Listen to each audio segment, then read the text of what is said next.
he's not like entrepreneurial, you know what I mean? No. He just likes to work. He likes to keep himself busy and kind of guy doesn't want like employees or anything. He just wants to put his head down and go. Yeah. Like, I know guys like that. They're just like, they But want to be busy for the sake of being busy. He doesn't want to work for anybody else, but he doesn't want to have anyone work for him. Yeah. So he's not like business minded that way, like how me and my brother were. But okay. Yeah. What does your dad do? He's like a contractor. Okay. So like renovations, home builds. So he brings in all the other people. Yeah, like he has subcontractors, but he doesn't have like employees. Okay. So like that's kind of like what he likes, because if you get a subcontractor, you don't have to worry about what they do. You tell them what the job, they're separate from, they're not your guy working for you under your name. They're their own kind of thing. Yeah, that makes sense. Because he's like always hated like having to worry about keeping people busy for their like, he's like, people. What if I don't get busy enough and like, I don't know, they can't pay their bills and they don't have work and like stuff like that, which is like all part of the risk in the game of, it's part of the business. But like, to be fair on him, like he's like at this point in my life, I don't want to grow my business. Like he's chilling, you know what I mean? He's retiring pretty much. He's like, looking for an exit strategy, I guess. Yeah. He's like, that's what I mean. He has no employees or nothing. So like he doesn't have to sell a business. He just like literally just stops working or like works whenever he wants and takes breaks, stuff like that. Huh. Yeah.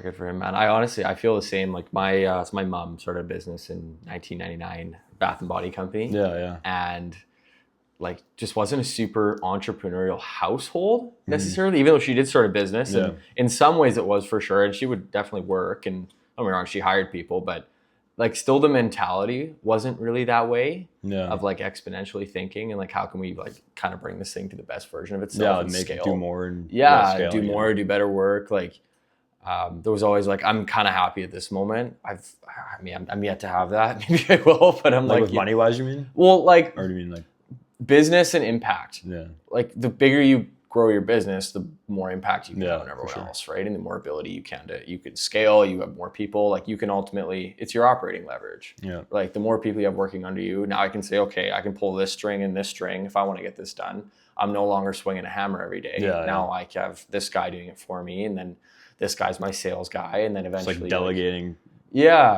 One stage at a time. Like you start to delegate with the, the day-to-day tasks, and then you delegate okay, what can I delegate next? The sales, like I think, if you guys went door to door. Did you ever go door to door? We did, yeah. We tried it like when we were doing pressure wash when we first started. Okay. We did it a little bit. We landed a couple of jobs off of it, but like those jobs were the ones we landed to like make ads and then make. Okay. Pretty much, we knew door to door is more like you have to put a lot of hours and a lot of time and a lot of like.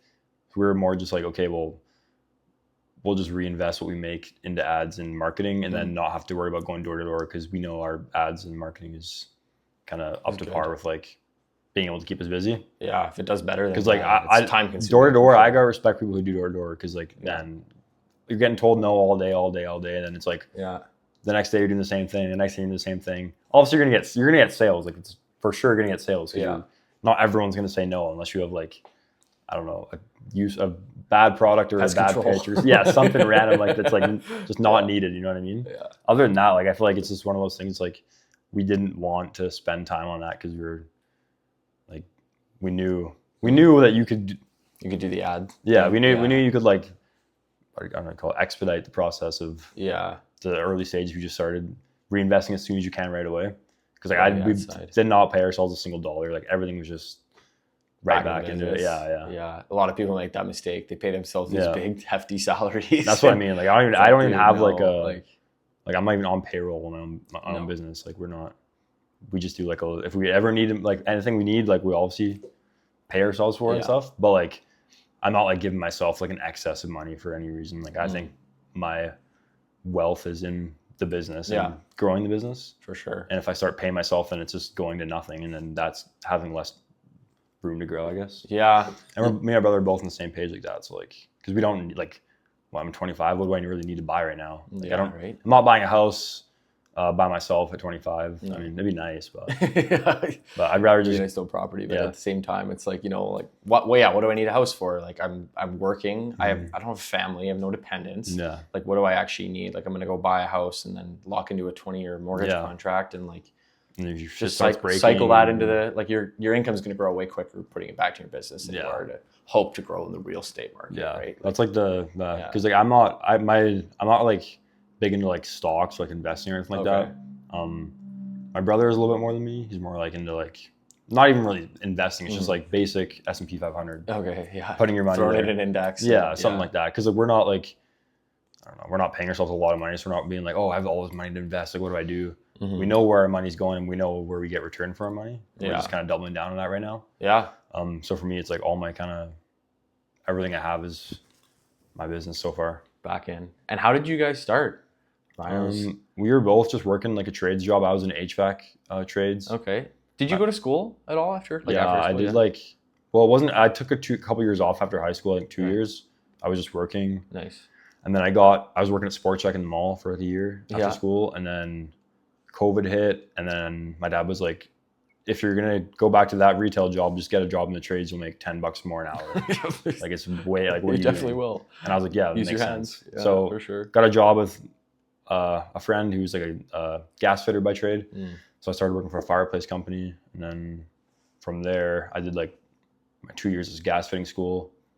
Did the school, and then I didn't really go back to work after that. Like I did for a little bit, but the whole time I was like waiting to go out on our own with the business because we had already our more pressure washing business by then. But it was just like on the like weekends or long weekends, we'd try and book them out and stuff like that after work, doing like grinding while working our other jobs. Yeah. My brother was in electrical, like an electrician. Yeah. Like a second or third year apprentice, and like you don't make any money doing that for like the 2 years until after you get your ticket. Obviously, you get your raise and stuff like that, but you're basically the site, for lack of a better word. You're the site bitch. Yeah. Like they'll have one journeyman with like 5 apprentices working for them. And then that's like the crew on the whole apartment complex. And then as soon as you get your ticket, they fire you. Then you got to go find a job because you're too expensive for them now, kind of thing. But we were both in a trade, being like, okay, well, we're not going to make any kind of money that we want to make because we have these like aspirations of, I don't know, having like being wealthy. You know what I mean? Like, and where we were, we're like, okay, well, in 10 years from now, are we going to be wealthy from doing our jobs? Yeah. And we're both like, hell no. Like, no, I can afford to do what I need to do as a 23-year-old kid I was, 22-year-old kid. Yeah. And like, it's easy to like say, oh, I'm doing fine. Like I can pay my bills. I can do this. I can go out with my buddies. I can go on vacation and all that stuff. And like, that's fine. But we want to be like not having to work as long as my parents have, or my, like, I don't know, our friends, our age group, our parents are always working late in their 50s, 60s, whatever. Like that's kind of their kind of generation though, you know, like the culture of it. That's kind of the script. It was like, get a job and work till you're 65 and hang up that. And we're just like, no. Not interested. No. Yeah. We need to like, I agree. If I'm going to do that, I'd rather work for myself, you know, my whole life than work for somebody else. Yeah. And we're both on the same page that way. Like we're super similar. Like we're really same, like demeanor, same kind of, we're really similar. So that way we're both okay, let's do it. We're busy enough to, I was busy enough to quit my full-time job. Yeah. So I quit my full-time job, and then my brother was still working a little bit. And then I was like, we're too busy, like you need to quit. So we quit, and then from there went full-time. Went for it. So walk me through the timelines here. So you were in school, then you were doing 2 years as a gas fitting. Like you did that schooling, and then you started working. Yeah. And then when did you start the pressure washing? And then when did you guys just say like, we're out of here? Yeah, I think we started pressure washing early 2023. Okay. And that was just like, we're doing like some door knocking. We had some jobs through like free Facebook groups or Facebook Marketplace ads. Like just trying to get anywhere. Anywhere. Cause like we always knew like if you get one job, like you can do it again. Yeah. You can repeat. If you can do it, you can repeat it. Like, you know what I mean? Yeah, absolutely. So we're always like, we can figure it out. We can do this. Got a couple jobs pressure washing, and somebody was like, oh, do you guys seal concrete at all? Like do concrete sealing? And we both had never done it, but we know that our dad does it or knows how to do it. So we're like, told the customer, like, we were honest with them. We're like, whatever. No, we don't do it, but our dad, a contractor, does it. They're like, oh, like if you guys want to do it, like we need it done. We figured out how to do it, and it was like pretty easy, really easy. And we figured out it's good margins. So we started advertising more concrete sealing, like more of like a niche in the pressure washing industry. Because like if you look up pressure washing, like 100 companies will come up, and half of them aren't active and that kind of thing. And it's just like a lot of like, it's a big, broad service to offer. Like I'm a pressure washer. Like, oh, do you do buildings? You gotta find like your own little buildings. Like that means a million different things. Yeah, exactly. It's like saying I work in finance. Yeah, it means a million different things. So it's like that's what we thought. It was like kind of too broad of like a service where it's like there's a lot of people that can just do it themselves. Like, honestly, like pressure washing it's like mowing your lawn. It's like pretty easy. So we thought, okay, well, if we want to make more than a pressure washing job, we need to make it add more value. So we started adding ceiling. And then once we started doing more ceiling, we were like, okay, well, we should probably become like a concrete ceiling company. Okay. So I don't know what exactly when it was. I think it was after the 2023 year, going into 2024, we rebranded to Rhino Ceilings and Coatings. Because our concrete ceiling supplier also supplied like all the garage floor stuff, all the different kind of coatings we do. So we started getting into a little bit of those. We did like friends and family. We did a couple free jobs for them, our parents, like stuff like that. Just to get some experience. Just to get experience, get started, and then get content as well. Because like that was the main thing. Like we weren't gonna door knock or do like anything like that for those. We just got a lot of content off those first couple jobs. From those jobs, started running ads, and then from those ads it was just like from there it just kind of took off. Like with us being both kind of dialed in on it. Both on the tools at that point too. So like we're both always every day working, which was fine for the first year because we didn't want to have like to worry about hiring or anything like that. But at the beginning, man, you just gotta go. Yeah, like we were doing like crazy all day, working at night because we had no time the next day. Like just both of us just grinding it. Stupid hours. Yeah, and like even then, like not even making any money because we're like just not paying ourselves. So it's like everyone's like, oh, you guys are working so much, you guys are doing so much work, and like I'm like, man, I got like $100 in my fucking bank account. Like genuinely, like had no money, but I was just like putting everything I had into this kind of thing, which paid off. But so we were just kind of 2023 pressure washing, and then we found a little niche, and then kind of just hit it hard. 2024, then we did a lot of ceiling, a lot of garages 2024, and then we were like, okay, well, by the end of 2024, we had a couple guys that would come and help us. They weren't full time or anything, but we'd also have a big job. Extra labor. Find it. Yeah. Buddies that need to work that we could put to work.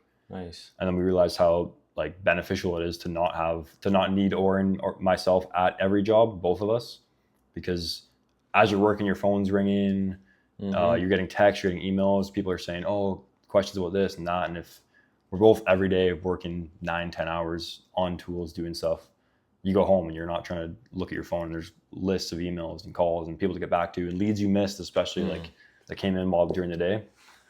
So the next year we're like, okay, we're just gonna hire someone full time right away. So that way, it was Oran. We were both just like, what do you want to do? Like, neither of us were like, oh, I'm better at this, you're better at that. Like, let's split up. We're just like, okay, one of us has to do it.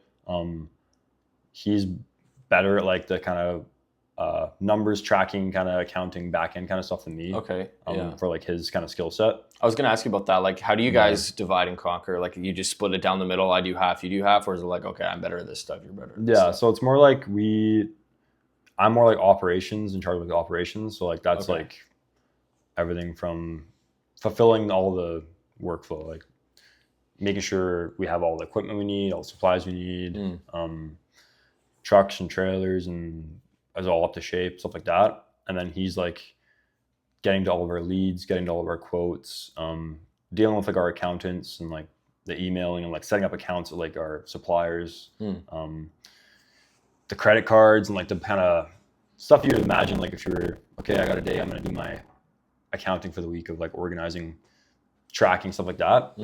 So he's kind of the back end, but also going out and doing quotes. We didn't really have a reason for why he went there and I went here. Sounds like it just kind of happened naturally. Yeah, we figure out who's good at what. Like to us, it's literally like it doesn't matter which one of us is doing it because we know we have the same end goal. Yeah, and we're not going, oh, I worked more this week, so like I'm getting paid more. Like he's my brother. Like we're both just like we're both committed to be. Exactly. We're committed to like the end goal, or we don't really have an end goal per se, but like we're both committed to the same kind of. We want the same things. What is the end goal? Like what's the with this exact specific company, like we're not like sure right now. We're kind of leaning towards like maybe getting someone in to be like a shareholder that can run it. Mm-hmm. So they actually have like a motivation to like want to grow the business. Interesting. So it's kind of hard to say because we can't, it's not like a lot to like, you could sell it, I guess, but like with a business like ours where it's like you don't have a lot of recurring clients, you have to keep getting clients. It's your ads, it's your media spend, so it's like getting out there that gets you business. So it's hard to put a price on like how much a business is worth that's constantly having to get new clients every single day without like a guarantee. Like I don't know, for example, like a window cleaning company can say, oh, I have contracts of this that's every year I get the X amount from clients, like that kind of thing. We don't really get that because when you get your garage floor done, it's good for 10, 15 years. Like they're not calling you back to come again and do it. Okay. So it's a little bit weird. We're trying to figure that out right now, actually, because we're at the point where like it's a successful, I guess, venture. The point, like you guys are pretty busy. We're booked out, so it's like we're nice.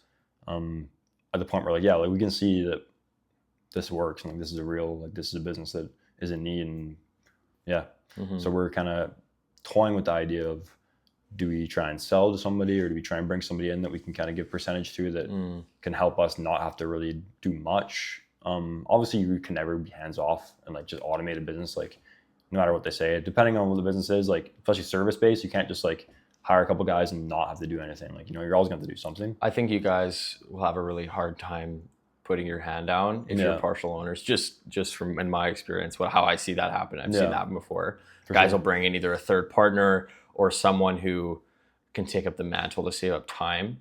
And I mean, you guys have built, a 3-4 year reputation here where you've done a lot of good work. Your reviews stand for themselves. Mm-hmm.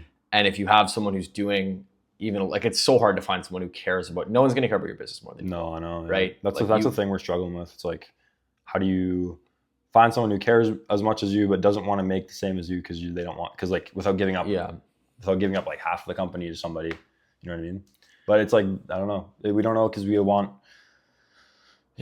been talking about a couple different things, but we're either debating that or just trying to build like a little nest egg of cash and then venturing off into something else. Yeah. Do you have an idea? Like what's the future business? Like walk me through Cain's mind here. Like how do you see the road going here? Like we like the idea of like an e-commerce kind of, not exactly like drop shipping or something like that, but more like building like an actual product company where it's like, I don't know. An example is you can see like people that make like mattresses, random things like mattresses, or like people that have like supplement companies, like something like that. It's like a brand. Like e-commerce, something like that, but not Amazon FBA or like anything like that, because those are really good businesses if you're good at that kind of stuff. But I want to make like a brand that I can grow to like tens of millions, you know what I mean? Not just like a company like this is good, like a service-based company is good, but unless you do like a crazy amount of volume and have like a bunch of franchises, hard to scale. Like it's hard to scale. Yeah. We want something online that we can scale with just like us and like smaller kind of team. Which is, it's the next venture is kind of hard to put my finger on right now just because we have so much going on right now and we're not done our season yet because our season ends in like October, November-ish. Okay. Yeah. So by the time that comes around, we're going to be like, sit down and see, okay, like this is what kind of the cash that we have. What are we thinking? We're always text each other, getting back and forth. Like, what should we do? Maybe buy a business, something like that. Like we won't, maybe like I don't know, buy a business, start a business. It's kind of hard to know, but sounds like you have the right partner for it. Yeah. Sounds like you guys are dialed in, like thinking the same way. I see that. Yeah. I see that go wrong a lot. Yeah, for sure. That's the thing about like a partnership. Like people that like, I wouldn't recommend a partnership unless it's like literally your brother. Cause like it could be your best friend. If it's over money, like you never know how they're going to react or how they're going to take to it. But because it's my brother and like, we're pretty much exactly the same mentality wise, we trust each other. You know what I mean? I'm not in the slightest worried about him being like trying to scam me or get over on me or something like that. Yeah. Just because we have that brother kind of relationship. I do see it happen with family too. It sounds like you guys are aligned, which I think is the biggest thing. Like, what's that actor's name? Not Ryan Reynolds. There's, I'm going to blank on it, but there's a comedian who went into business with his brother, also an entrepreneur on top of doing a bunch of movie stuff. Like there's a movie Superstore. Have you seen the movie Superstore? No, it's filmed in a Costco. Okay. I'm blanking. It's going to drive me crazy here. But anyway, he talks about that in a podcast where he went into business with his brother, and it's like this guy I thought I could trust. Long story short, like he took like $500,000 out of the company and ran. It was like basically left him on the street and start from zero again. It was like, you definitely have other things. It's you definitely have you definitely hear horror stories about like that kind of thing. It's hard to like just be very. I'm now very particular about who I put in your life, and just you just especially when it comes to money. Like money is the thing that will just change the person you thought you've always known. Yeah, right. Out of nowhere. But we're definitely like aligned that way. And was there a moment for you? It's like you guys got into this. Like, were you always thinking like, I got to start a business at some point? I find everyone's got some point in the timeline, like something changed, and I said, I'm tired of this shit. I want to like take my own money into my own hands. Like, you are responsible for the amount of revenue you make, which comes with its risks, but also comes with a lot of accountability and a lot of freedom. Like, you decide your schedule, you decide what you make in a year. It's your dime. No one dictates your life, right? Yeah, like I don't think I had like an exact like moment where I was like, okay, this is it. Like I'm gonna do this. Yeah. It was more just like seeing like my Tyson who we were talking about earlier. Like, so me and him were really good friends. We grew up together, spent a lot of time together, and he always was trying different businesses, like whether it was YouTube, whether it was like streaming, whether it was Pokemon cards, like whatever. Yeah. And I always just thought like, whatever, like this is cool. Like this is kind of his hobby. Yeah. And then he started his other business, furniture business, and it started really picking up. And then I was just kind of like, man, like the only difference between me and him is what he's doing in his off time. Is he's trying to look for ways to make money, and I'm not. So I started thinking like, okay, like maybe like business would be a cool idea. I want to make a lot of money, obviously, but I'm not going to university for anything I'm not going to school. I'm not like, I went to school, trade school, but I wasn't going to university to be a doctor or engineer or something like that. That's going to like be making me a big salary or anything. So I was like, well, I'm going to need to eventually start a business. And then, like he was probably one of the biggest motivators I had to like, he was always telling me like, you need to start a business. Nice. Cause like, he knew that like especially with my brother, he's like, you have a partner that you're related to, like you have a business partner built in to your family. Like, you guys are identical. It's like, he's like, if I had a brother, it was my age, like just like how you and your brother have, like, he's like, I would be doing 10 times more, you know what I mean? Like revenue or whatever. So I was like, man, like maybe we should like, we got to do something. Cause he just kind of pushed me to like start, cause there's nothing to lose. You know what I mean? Like at that age, like, I don't know, 3 years, I was 22.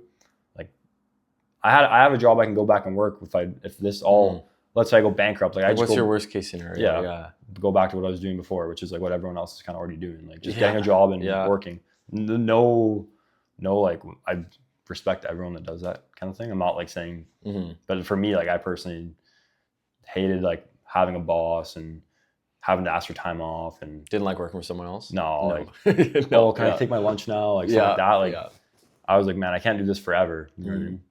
But I don't think it was like an exact like pinpoint I need to start a business, but I've always wanted to be wealthy, I guess, like as a kid, or I've always looked up to like, like celebrities and athletes that have a lot of money that can just, I don't know, build whatever life they want. I don't want to have like restrictions on the life I have for like, myself or like my family in the future. Yeah. I want like, I'm not saying like, oh, I want like all this money and like the cars, whatever. It's just like, I just don't want to have restrictions on where I can go, who, like, you know what I mean? I just want to have the freedom of not having to worry about the stuff that my parents maybe had to worry about when I was a kid, or their parents had to worry about. Like I want to break the cycle. Yeah. Break the cycle of like working your whole life and then raising kids that work their whole life. I mean, if that's what you like, though, like my parents, they're happy. You know what I mean? They did what they did because they wanted to and stuff like that. Yeah. But for me, like I just don't see a reason not to kind of go for something when you're. Man, what do you got to lose? Yeah, exactly. Like truthfully, what do you have to lose? Like there's a quote unquote risk out there, and sure you can go close to bankrupt and lose money trying something, but your fallback is everyone else's plan A.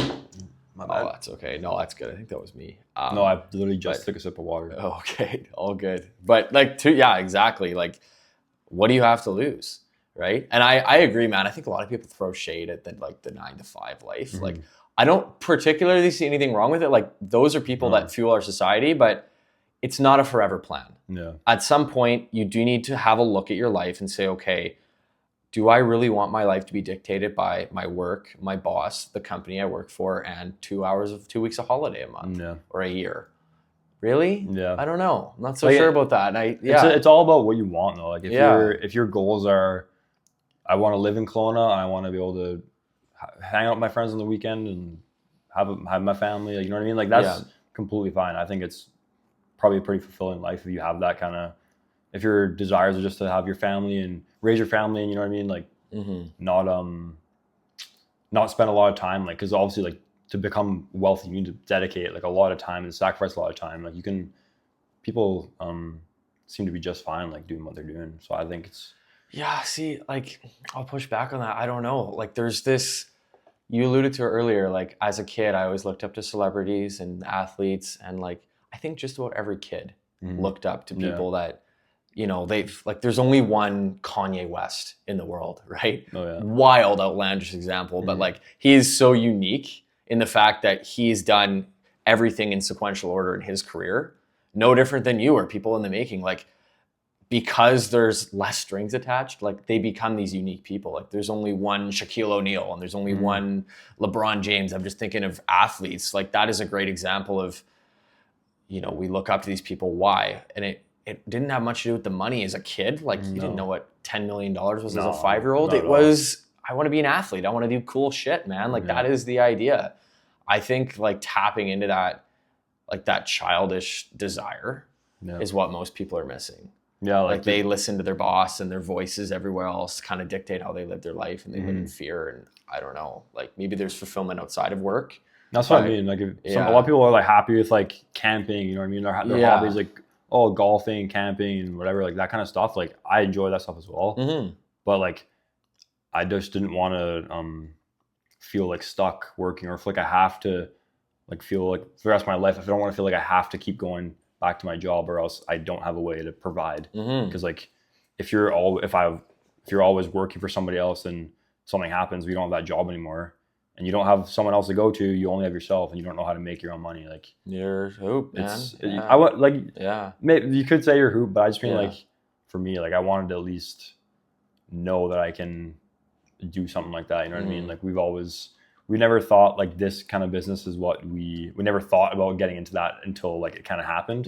We never planned on starting a ceiling company, coating company. But it just kind of came to us, and we took advantage of it and something like that. But like we never really, it was just like a random kind of series of events. But it all started from like, okay, I want to start a business. I want to start working for myself. And then like, if you're in the position to be able to pivot to different stuff, that's where it kind of can be really beneficial, because you're lucky, but you're not lucky because you're in the right position at the right time to take advantage of it, for sure. I mean? But yeah, no, it's like been pretty good. We were it's really like, it's interesting you're asking about what we want to do next. That's what we've been talking about a lot recently, is just like what we want to do next, because like we feel like we have this down pretty good, and like there's not much more to like learn about it, the business. It's just more like in the operations side. Exactly. Yeah. Obviously, you can learn infinite amounts about marketing and stuff like that. But I just mean like the actual fulfilling of the jobs. Like we have it down pretty good. So we're like, now, how do we make this into like a really big company? And it's a long ways away, I think, for how fast you want to kind of get things going. Like I think it'd be a long process. But it takes a lot of commitment, man. You see, like, set something out 5-10 years in front of you, and then 1 foot at a time, like, stay on top of that. Most people aren't thinking that far ahead. No. But that's good for you. I love that you guys just like for me, there was a very specific moment. It was like this, and this happened in my life, and I'm like, I'm sick and tired of this and just doing something that doesn't amount to anything. What can I do? How can I follow someone's problem and solve it? You guys stumbled into that. It was like, okay, how can people need this. Oh, people need coating. All right, we're going to go start a coating and sealing company because people need this stuff. And we got a bunch of business around. Like I've actually been seeing a lot of people advertise now as of recently. I used to only see you guys, and it sounds like there's competition catching up. But yeah, you guys saw a problem and you solved it, right? Yeah, that genuinely applies. In the moment we were like, there's like 3 or 4 other companies in town, and like I've never seen their ads, never seen one of their trucks driving around or anything like that. So when we started, it was like, okay, like this is like, it's honestly a low barrier to entry. Like concrete ceiling is a low barrier to entry. Yeah. It's just like, if you don't know about it, like you don't get into it. So it's kind of like a little bit niche. But yeah, like we just saw that there wasn't a lot of saturation. People doing it. But for pressure washing, there's a million. So we're like, okay, well, we have to compete with a bunch more companies to do this for a lower ticket product. You're competing on quotes and like you get there and it's like there's 5 other people in the mix and it's like, well, you can try and handle that objection, but at the end of the day, like you want to pick an industry, like pick the game you're playing, right? Like if you pick a game that there's 10,000 other players, you have a much harder time being number one than if there's 5. Yeah. Right? And we also like the idea of like doing higher ticket service, because like you can also do like $400 for a window clean or like $300 for a window clean or pressure washing, for example, stuff like that. You can do that, but then you need to do like so much more volume.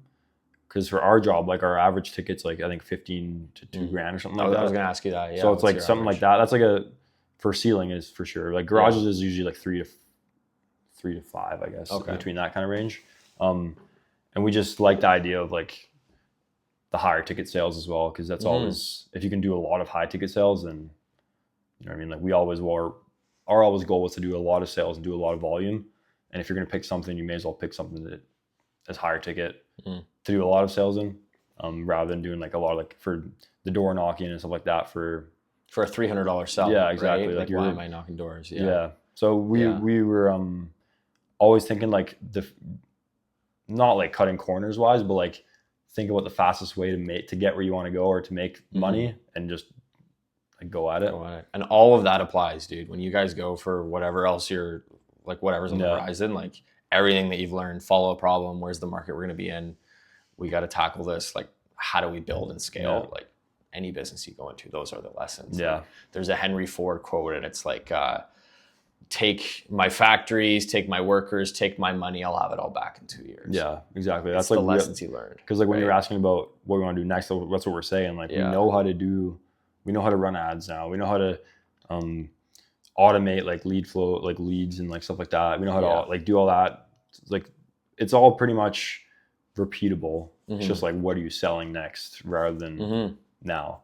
That's why I'm all for the personal brand stuff, because that follows you, right? If you're doing, I guess, organic content, I'm gonna hound you on this a little bit, because like I had a guy who hounded me on this. And I'm glad he did, because it's been good. But that follows anywhere you go and your sphere of influence, like especially in the world we're in now, like and we could talk about AI for 2 hours, but I'm gonna condense it into like 30 seconds. Like the more job displacement that we see, and as a business owner, like if you can get something done more efficiently and better, you're going to do it with a machine AI over hiring someone, right? Of course, like keep your costs down, better quality for your customer. Like it's a win-win on the business side.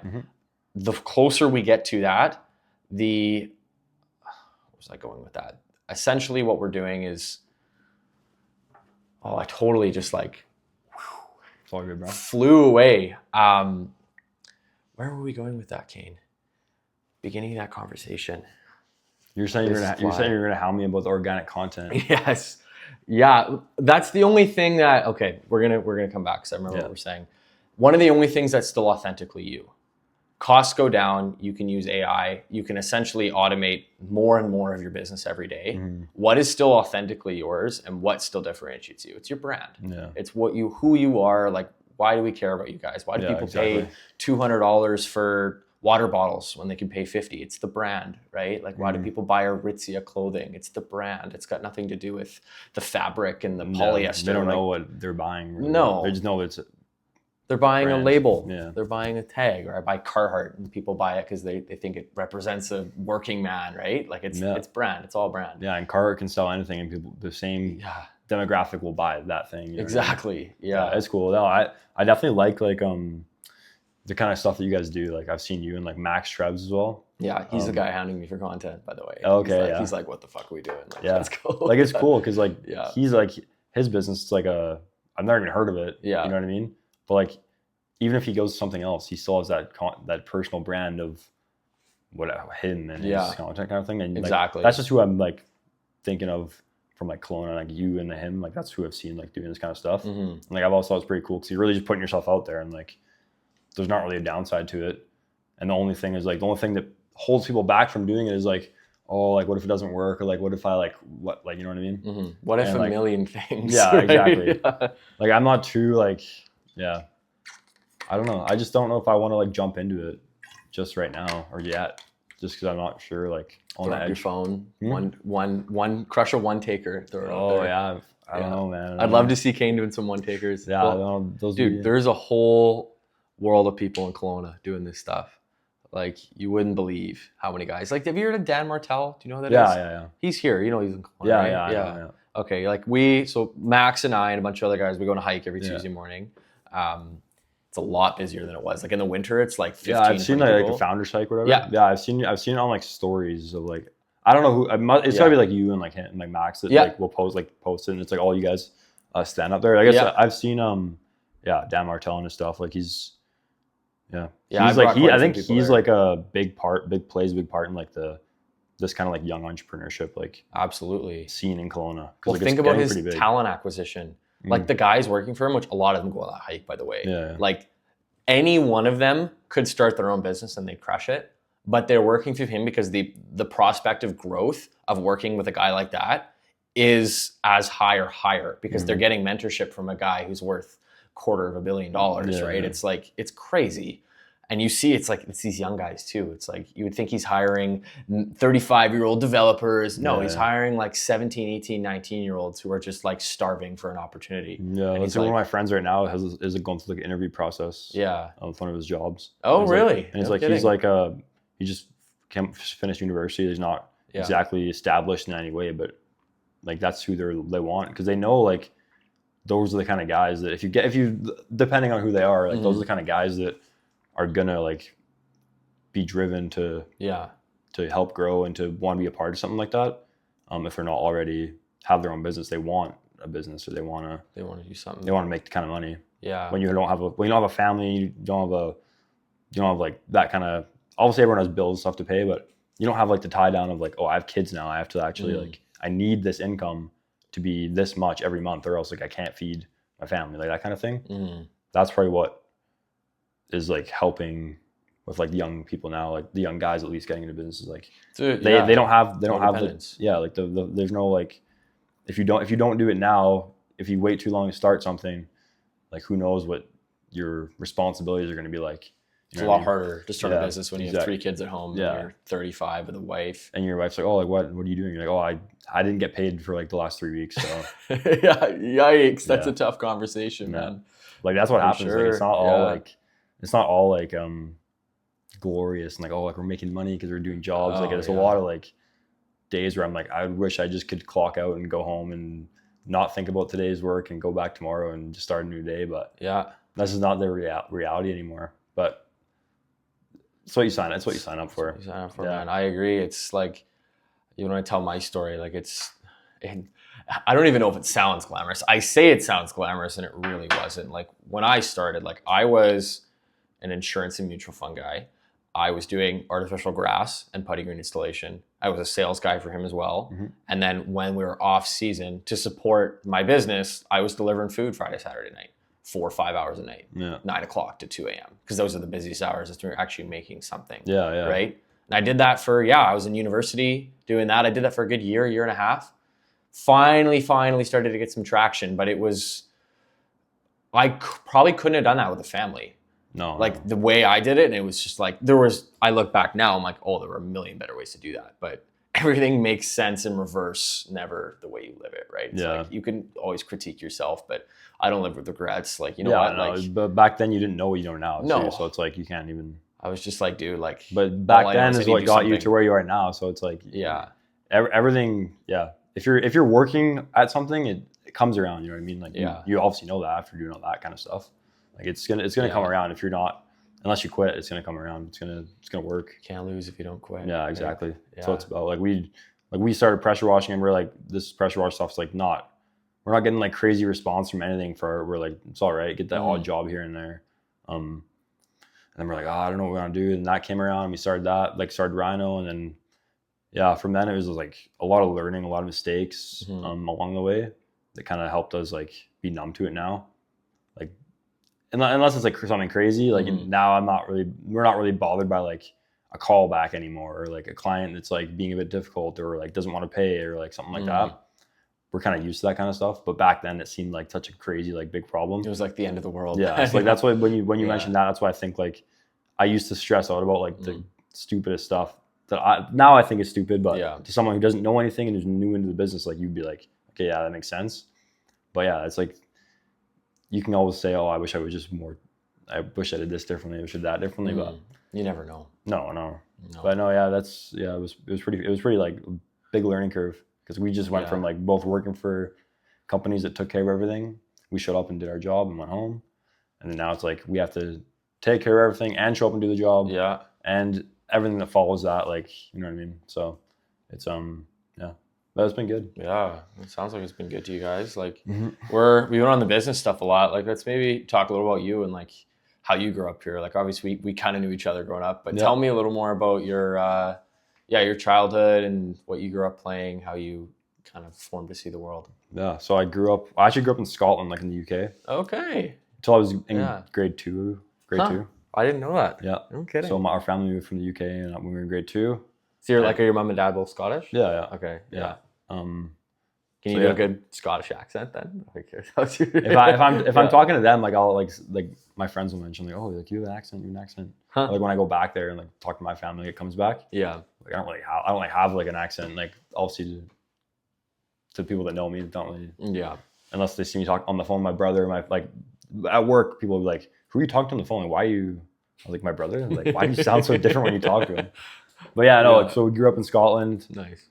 Came to Canada, and then I was just like, grew up playing soccer, basketball, kind of stuff like that. I went to Catholic school with your brother actually, and then like I don't know, my childhood was good. Like my parents like weren't well off, but they made sure we always had everything that we needed and made sure we always were in sports, which is like super underrated because man, like that, like back then that shit was like thousands of dollars a year, and we had 3 kids. Like my sister was in dance, me and my brother were in soccer and sports. Like that's like a crazy thing for me because like I know my parents when they moved here, like when you move, like the conversion rate was just so bad. They thought they were going to be better off than they were when they got here. And they got here. My dad like ended up having to go up north because it was like he was like, we did not have enough money to like live here.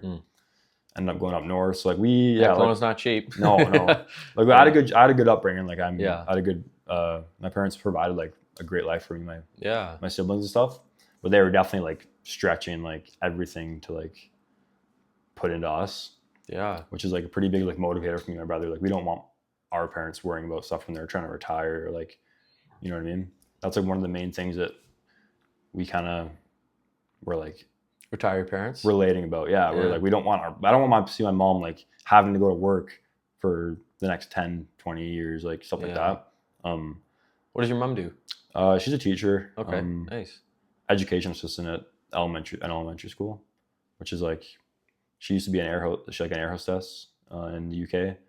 Like flight attendant, sorry. Oh, okay. Yeah. That's what they call it in the UK, air hostess. Like, there's some of those terms that like they call them housemates in the UK. It's roommates, flatmate. Flatmate, even that. Yeah. But so but then she came to Canada and she wasn't. I don't think she wanted to do it in Canada because you have to like change everything. She already had seniority in the UK, and when you come back here, it's like you have to do the crappy flights where you don't get. I don't know. So she just wanted to.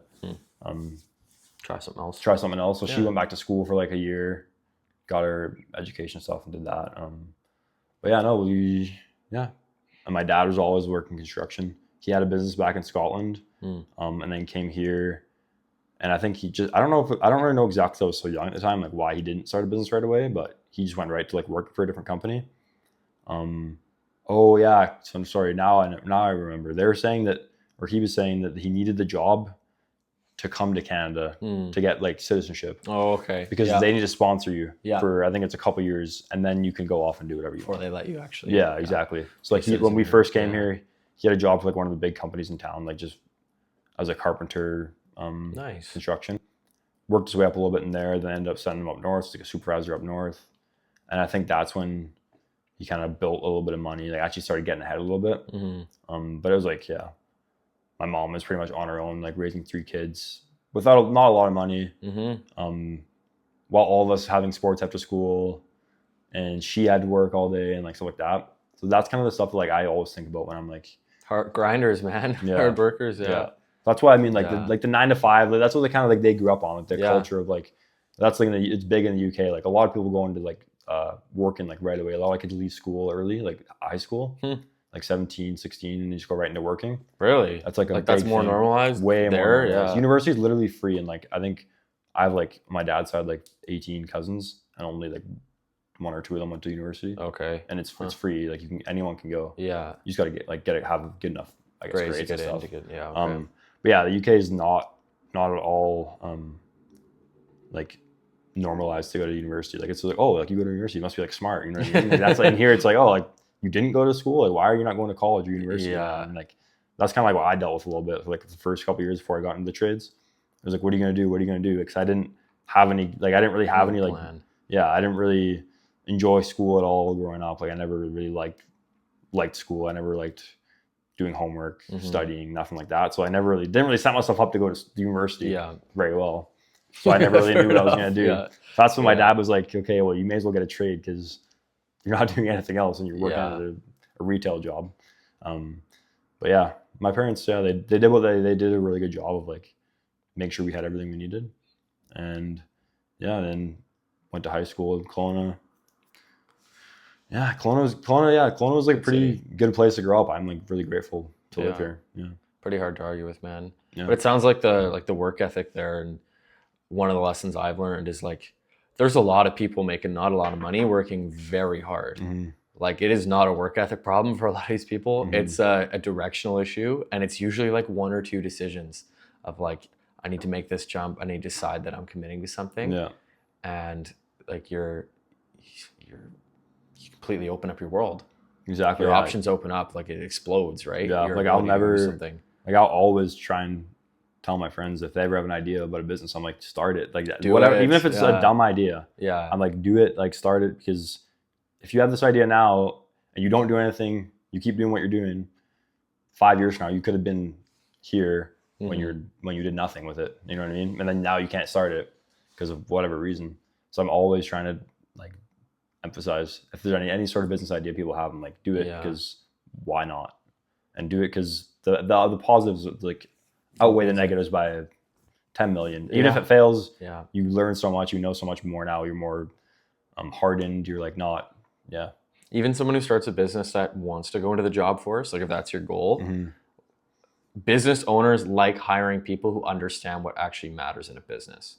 Like I'll take your business as an example. If you hire someone who had a business at some point or had to deal with customer complaints and having a good reputation and all of the things that matter, they get the fact that you guys, like what actually matters, bring revenue on the table. Like school didn't really teach that. Like I went to university, I did a business management degree, and I was probably the most like inconsistent student they've ever seen. Like I had courses where I was like Dean's List, like knocked it out of the park. I had courses where I was getting emails like, Jared, you may be kicked out of the program. Yeah, you gotta show up on these days. Nothing in between. But what I stand by it, to be honest. And the reason for that was the courses I was in, what could I actually like gain from that?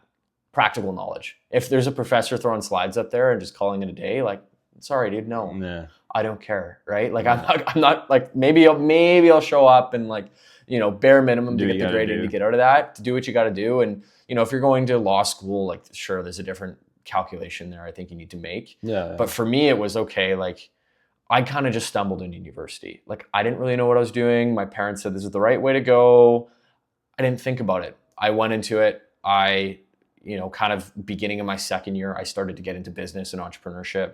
And that's when the whole mindset changed of like, what can I actually use practically? Because the people that come out of university, like they don't quite understand the needs of a business now. Like it's built for massive corporate and like the S&P 500, like companies on the S&P 500 is what you're learning is like basically cash flow conversion cycles for multi-billion-dollar companies. When what 99% of people are working inside of is, dude, I got a job next week. We got a crew of 4 or 5 guys. Like, how do we make this thing work? How do we get cash in the door to keep the faucet running, right? Yeah. And that's what most people are dealing with. But no one really teaches that there.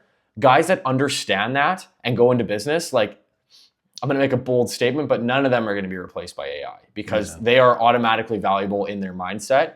and they're going to be able to provide that value, right? Yeah. Like if you have the capabilities of like running a business, making your own money, you can go anywhere and be hireable and be whatever. Like if you know how, like what you were saying, like the needs of a business, like it's endless possibilities.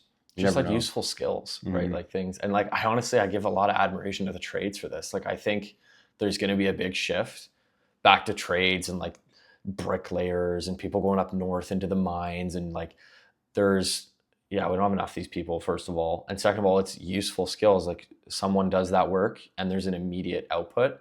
You're talking about like e-commerce businesses, or like having a product is one thing and providing value, but like a million people online trying drop shipping and different business models that really don't do a whole lot. Like if you're thinking for society, truthfully, like they're picking up someone else's model and they're putting it here. Maybe they're marketing for someone's company and they're getting them more sales, but they're just like an intermediary. So instead of buying directly from the product, you go here, you go here, you go here. You're buying someone's product to like 4 different people are getting a trailer on to eventually be back to one, right? Very different model. But the trades is like, especially in somewhere like Kelowna, that's always like growing and like building, like how many skyscrapers, like since you've lived here as a kid, like the skyline of Kelowna is like crazy. Yeah. So that's just an example of like the masses that are coming here that are going to be maybe not always right now homeowners, but not all of them are homeowners, but like eventually they're going to be homeowners, and people that come here want to live here. People that can live here, they always do. Cause like, what's not to like about where we live? We're like kind of the California of Canada. Yeah, man. To be honest, I like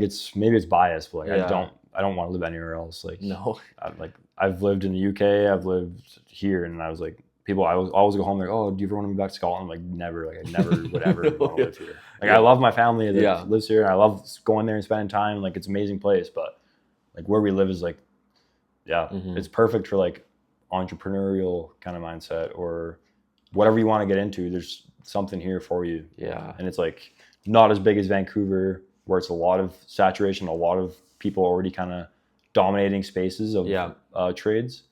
Whereas here, it's like not a lot of big established names outside of like the big home builders and stuff like that. But like for someone like myself, like my company, like all of these new custom homes and stuff, they're getting these garage floors or their concrete sealed. Like they don't have like, there's not one guy in town that's running the show. You know what I mean? So like there's a lot of room, like growth opportunities and like people that, even if you're not doing my kind of business, like even like HVAC, like there's hundreds of HVAC companies in Kelowna, and they all are busy and hiring and wanting to kind of expand and stuff like that. That says something. Because like I was when I was in school, my professor was saying that it's like I think there's 330 like licensed heating and cooling companies in just in like Okanagan, which is like everyone has heat here and everyone has AC here, so everyone needs HVAC here or there. Man. So that's one of the businesses we were talking about, like maybe getting into purchasing, because I have a little bit of background in it, and like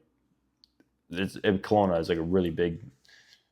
In the summer, it's so hot. Your AC needs to be blasting, or else it's like if you have a heat wave, man, and your AC goes out, like you need that now. Or in the winter, like if it's February and it's minus 15, like your fireplace shuts off and you need it. Like you definitely need. And if you're in that bad a situation, like the guys you're calling are making a lot of money off of having to show up because they have a list of people that need stuff done. But you're saying like I need it right now. It's after hours. It's urgent. Like you can There's a lot of like margins and something like that, like a service call out.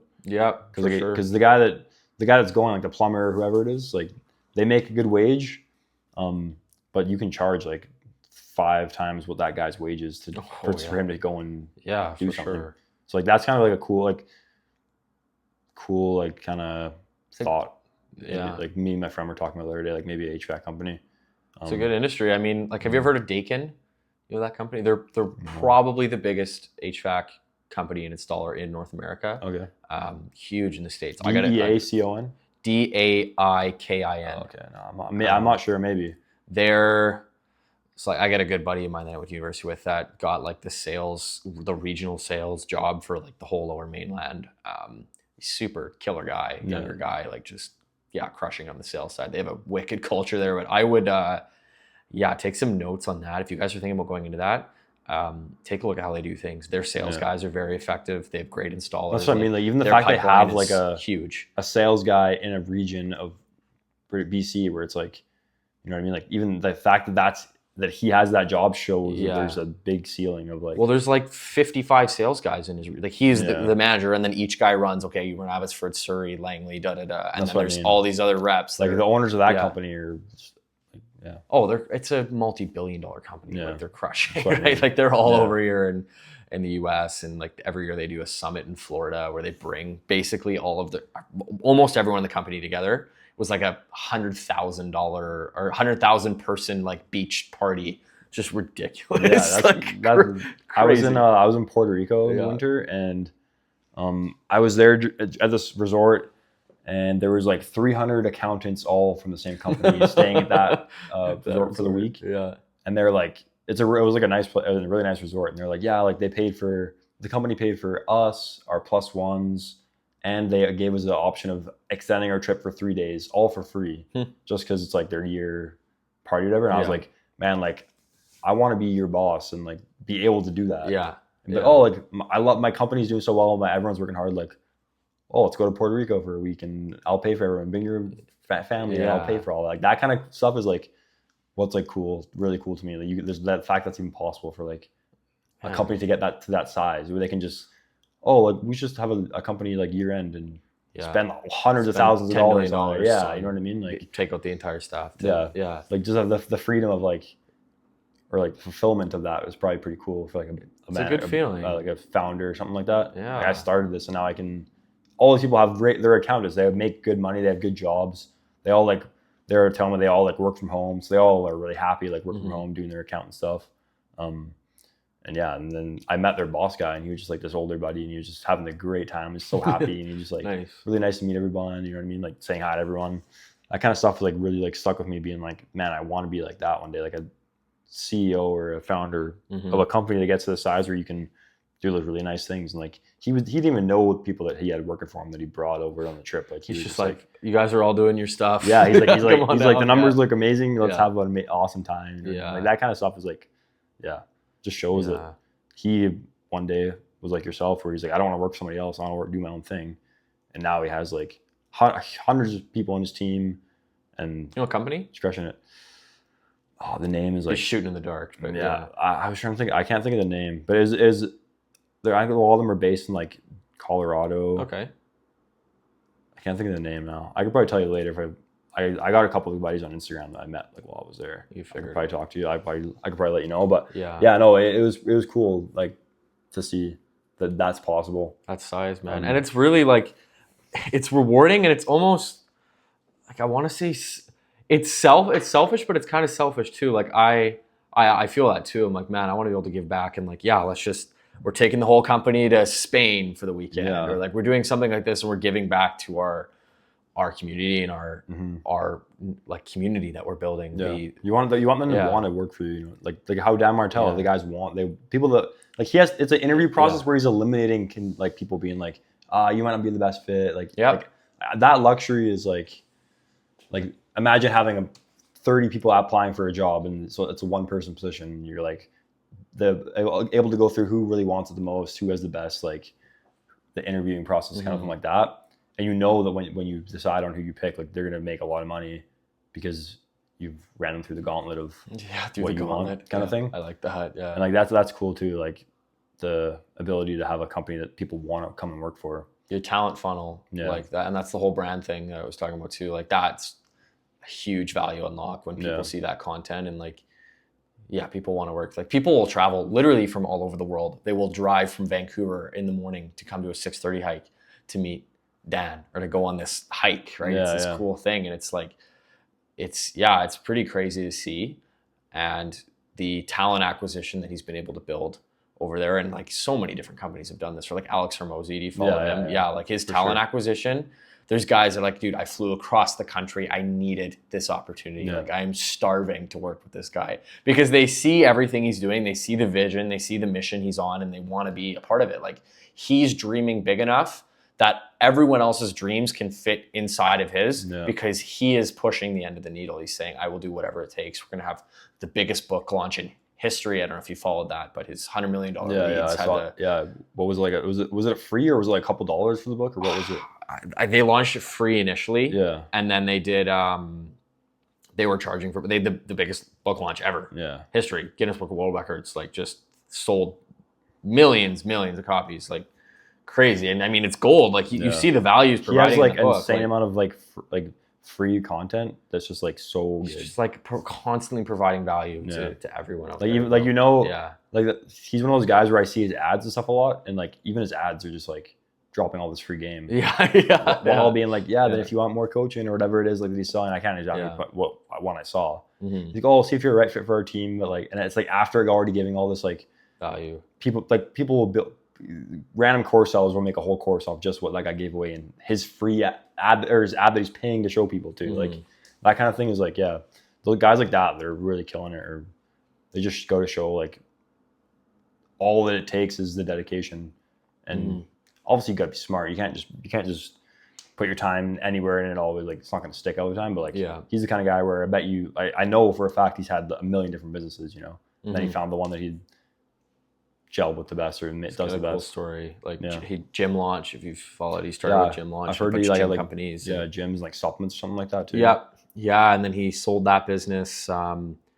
Like I've read a couple of his books now too. And like, man, the dog fight though. Like we talk about the glamour and like, it's great where he's at now. He's got a great wife, phenomenal brand, but you know, he had $150,000 in debt because someone who's supposed to pay him didn't pay him. Sleeping on the gym floor. Like it's very relatable to guys like me or guys like you. Like I knocked doors and grinded 12, 16-hour days for God knows how long. And, you know, truthfully, it wasn't that long now. Like you forget about the past efforts. It doesn't feel, but it was, you know, it was like, you know, I got to put myself out there and I got to continue to be uncomfortable. Yeah. While it feels like you're doing it for nothing. Yeah. Like it feels like you're not, it's like, why am I doing this when this isn't going to work? In the moment, like it's not, if you're really like having a bad day, you know, and that's kind of stuff you like are telling yourself.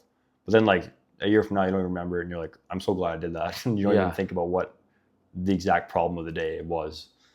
Like no, you don't. You really don't. It's there's a thing. I might be from Atomic Habits too, but it's like if you're in a really really shitty mood or you're really down, set a timer, alarm, stopwatch for 24 hours from that time. See if you fucking see how you're feeling. Right. I'm a 2 out of 10 right now. I'll give it 24 hours. Oh, dude, I'm like a 7 or 8. It's fine. Yeah.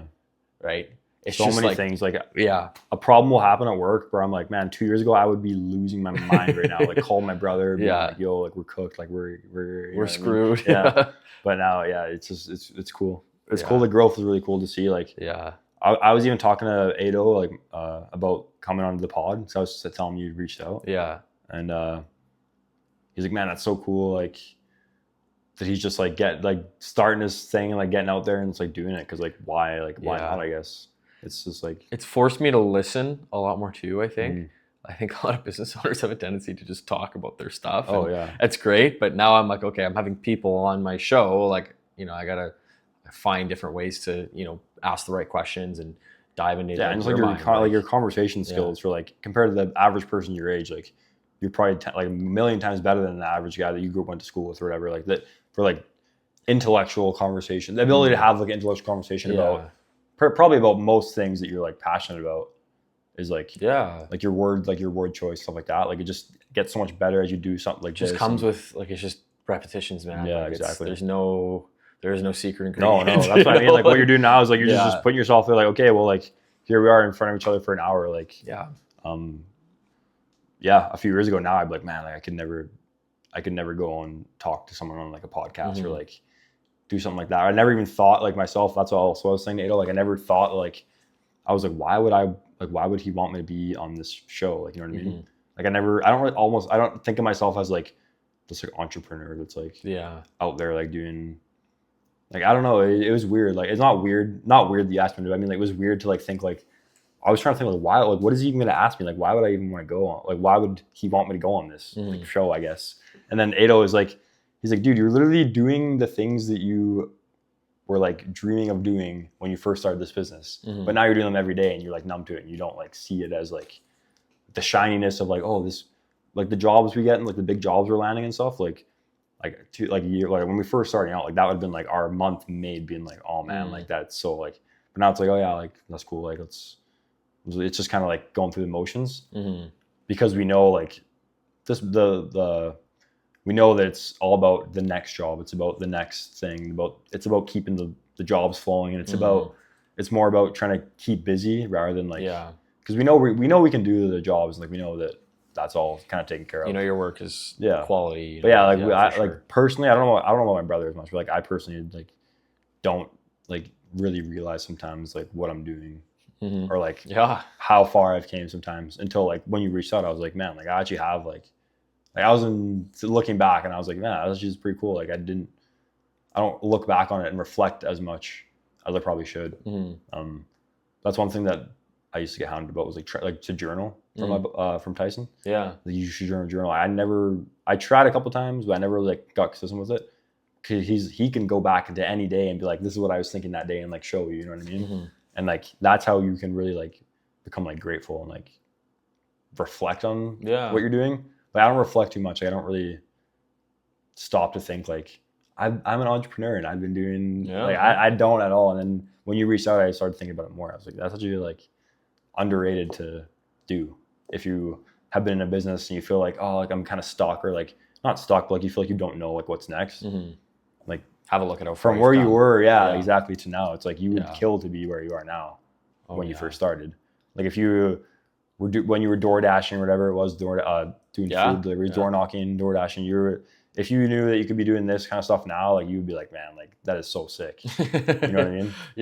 I wish I could have just like known, but I think the beauty is not knowing. Like there is no, like if you knew that you were going to make $100 million next year and it was a guarantee and no matter what happened, then, you know, that would intentionally in a real world, that would mean everyone would have that guarantee, meaning it wouldn't be special, right? If everyone had a guarantee they could make $100 million next year, then $100 million would no longer be that valuable, right? Like the value is in not knowing and going for it and just saying like, man, we're just going to shoot. Trust in the process, Yeah. And then you can look back and say, wow, like, we actually made some progress here. Like, you know, built something like established, you know what I mean?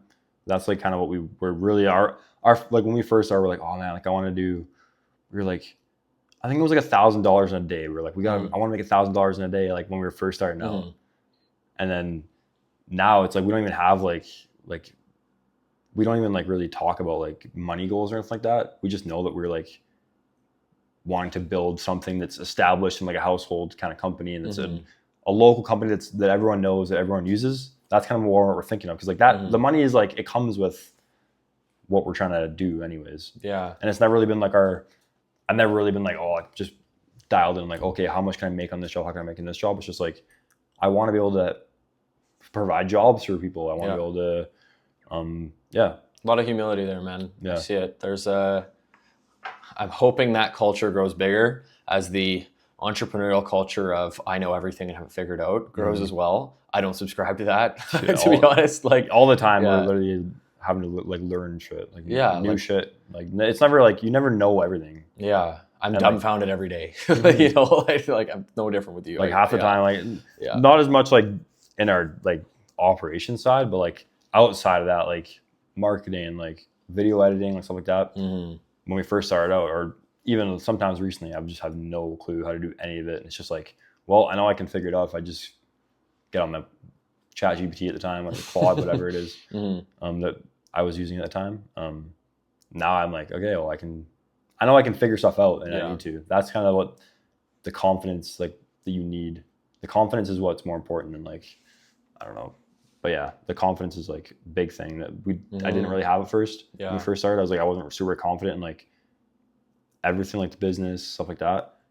But as soon as you get that confidence, you know what you're actually, you're providing the value that you say you're doing. You know what I mean? Yeah. That's you start stacking proof. Yeah. Right. The more work you do, it's like I'm stacking proof that wait a minute, I can do this. I can do it again. I can do it again. You said this near the beginning. It's like it's repeatable. It's predictable. We do a job. We do a good work. People are happy. We do another job. We do good work. Like typically, when you do really good work like that, you get a lot of referral business. Yeah, referrals are huge for us. Huge for you guys, which tells because you do good work and your humility's there and you guys are honest and you speak and carry each other well. So I can see that happens, but you realize it's like, wow, like this is a way of life and this is how I can build this well-oiled machine.